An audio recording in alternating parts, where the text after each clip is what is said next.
Have you ever felt trapped in a storm of pain and despair, wondering if anyone really hears your cries?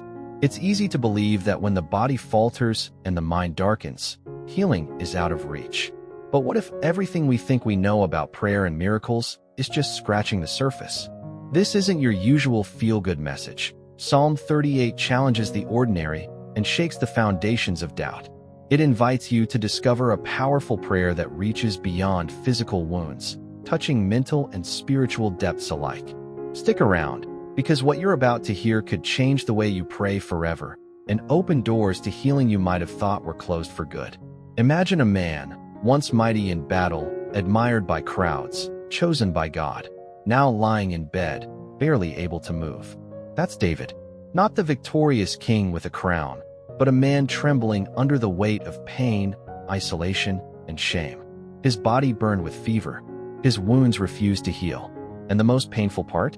Not even his family stood by him. That kind of suffering, it doesn't just touch your skin. It gets into your soul. And here's the kicker, David didn't try to hide it. He didn't sugarcoat his agony or pretend to be stronger than he was. He brought it all, his sickness, his sin, his loneliness, straight to God. That's something we don't see every day. Most people shut down when they're hurting, or worse, they mask their wounds behind fake smiles. But David laid it bare. His vulnerability wasn't weakness, it was worship. Now pause for a moment. How many people today are walking around like David, but without saying a word? Maybe it's you, or someone close to you. Chronic illness, emotional exhaustion, no energy to pray. And just like David, they feel abandoned, even by those who should care the most. But hold on, because David didn't stay there. What happened next defies logic, and it's something we all need to hear. Even when everything screamed, "Give up," David didn't. That's the difference between a person who breaks and one who bends. He knew his suffering wasn't random, it had roots. He saw his sin, acknowledged it, and didn't run from God but toward him. Now that's rare. Most of us feel ashamed and hide. But David? He prayed. He wept. He owned it. And by doing that, he cracked open the door to something bigger than pain, redemption. Think about it. He was king. He could have relied on palace physicians or political allies. But he didn't put his faith in medicine or people. His hope was anchored in the one place that never fails, the presence of God. Even while his body trembled and his mind spiraled into sorrow, his soul held on to one unshakable truth: God hears. This wasn't blind optimism.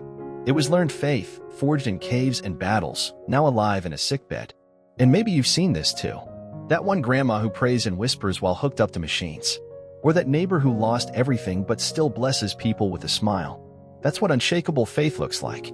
It's not loud or flashy, it's gritty, it's real, and it refuses to let go. But here's the twist, faith alone didn't heal David. It was just the beginning. What happened next? That's where heaven intervenes in a way no one expected. God didn't stay silent. He didn't leave David to rot in his pain or wallow in regret. Heaven moved. And not just in a symbolic, feel better soon kind of way. We're talking full restoration, body, mind, and spirit. David was healed. That's not poetry, it's history. His fever broke, his wounds closed, and the same man who once groaned in anguish stood tall again. That kind of turnaround? It doesn't come from willpower. It comes from divine intervention. And here's the beauty of it. God didn't just restore David to survive, he restored him to lead. The same man once bedridden would go on to witness the rise of Solomon, his son, the one chosen to build the temple. Can you imagine watching your child step into destiny because you chose to pray instead of quit? That's legacy. That's why your healing matters. It's not just for you. It's for everyone connected to your life. So the next time you feel like nothing is changing, remember this. God responds to sincerity. Not to performance, not to perfect words, but to raw, broken prayers. David didn't earn healing, he received it. And maybe that's what's waiting for someone reading right now. A breakthrough not because they deserve it, but because they dare to believe. And if David could do that from a place of complete collapse, what's stopping us from doing the same today?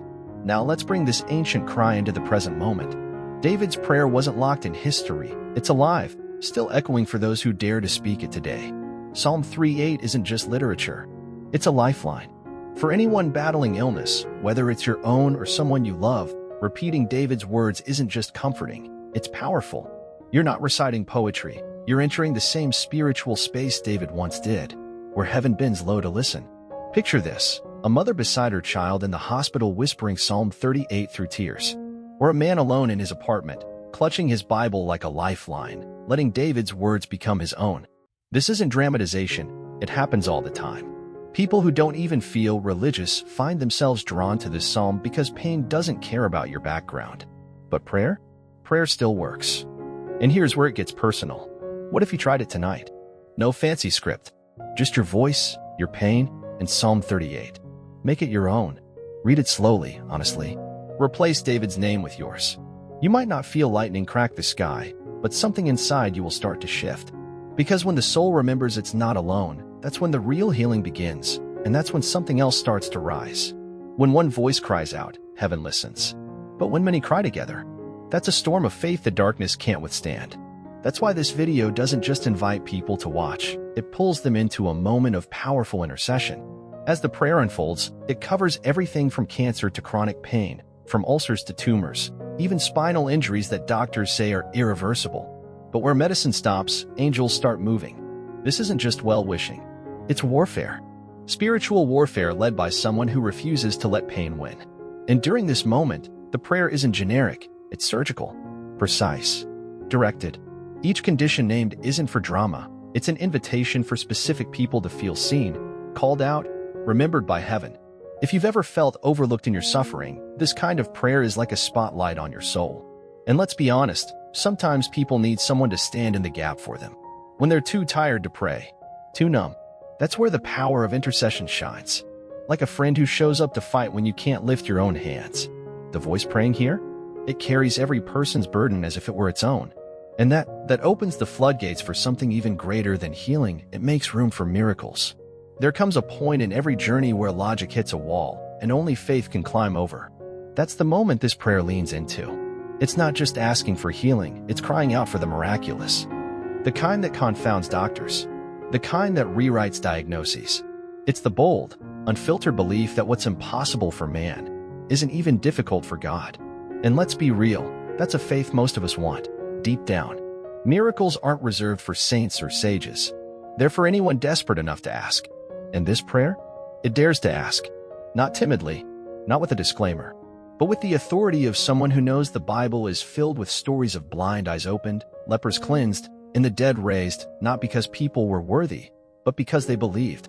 That same power is still active, still moving, still available. So when the speaker calls on God to stretch out his hand, they're not being poetic, they're being prophetic. It's a direct challenge to every spiritual ceiling in the listener's life. And when that kind of plea is made, backed by scripture and ignited by raw faith, something always stirs. Something unseen shifts. And right when hope feels almost out of reach, the next breath carries us to something even deeper. As the final words of Psalm 38 rise, they don't echo with defeat, they pulse with quiet strength. David doesn't pretend everything's perfect, but his voice shifts. He reaffirms trust in God, not because the pain vanished instantly, but because he knows who holds the last word. That's what makes the ending so powerful. It doesn't sugarcoat suffering. It anchors it. And then it lifts it straight into the hands of Jesus. This isn't just emotional closure, it's spiritual ignition. The kind of closure that wraps up a wound and leaves space for it to breathe. When the prayer ends, it doesn't drop into silence. It lands in faith. Listeners are left not with fear, but with a steady whisper, "You're not alone. Healing is coming." And that's what keeps them returning, because in a world where everything is uncertain, hope is magnetic. And it's not blind hope. It's biblical, rooted in the same promises that carried David, the same presence that stood beside him in weakness. That same Savior still walks into hospital rooms, sits beside wheelchairs, and whispers into sleepless nights. The prayer may end, but the presence doesn't. And just when you think the story's done, something stirs in the spirit, calling you into something greater still. Healing rarely happens in isolation. That's why this video isn't just a prayer, it's an invitation to join a family bound by faith. Viewers are encouraged to pray daily, turning their struggles into conversations with God alongside a community that truly cares. It's a powerful reminder that prayer multiplies when shared, and that even angels move more strongly when believers unite their voices in one accord. Beyond prayer, the call to action is simple but vital. Leave prayer requests in the comments. This transforms the video from a passive experience into an active ministry, where every plea is lifted up by the church's intercession team. It's like handing your worries to a trusted friend who won't forget. And for those watching, subscribing and hitting notifications means they're never alone in their spiritual journey. There's always a fresh word, a new prayer, and a steady reminder that hope is alive. And don't underestimate the power of a like and share. These small actions ripple out farther than one might think, inviting more hearts into the fold.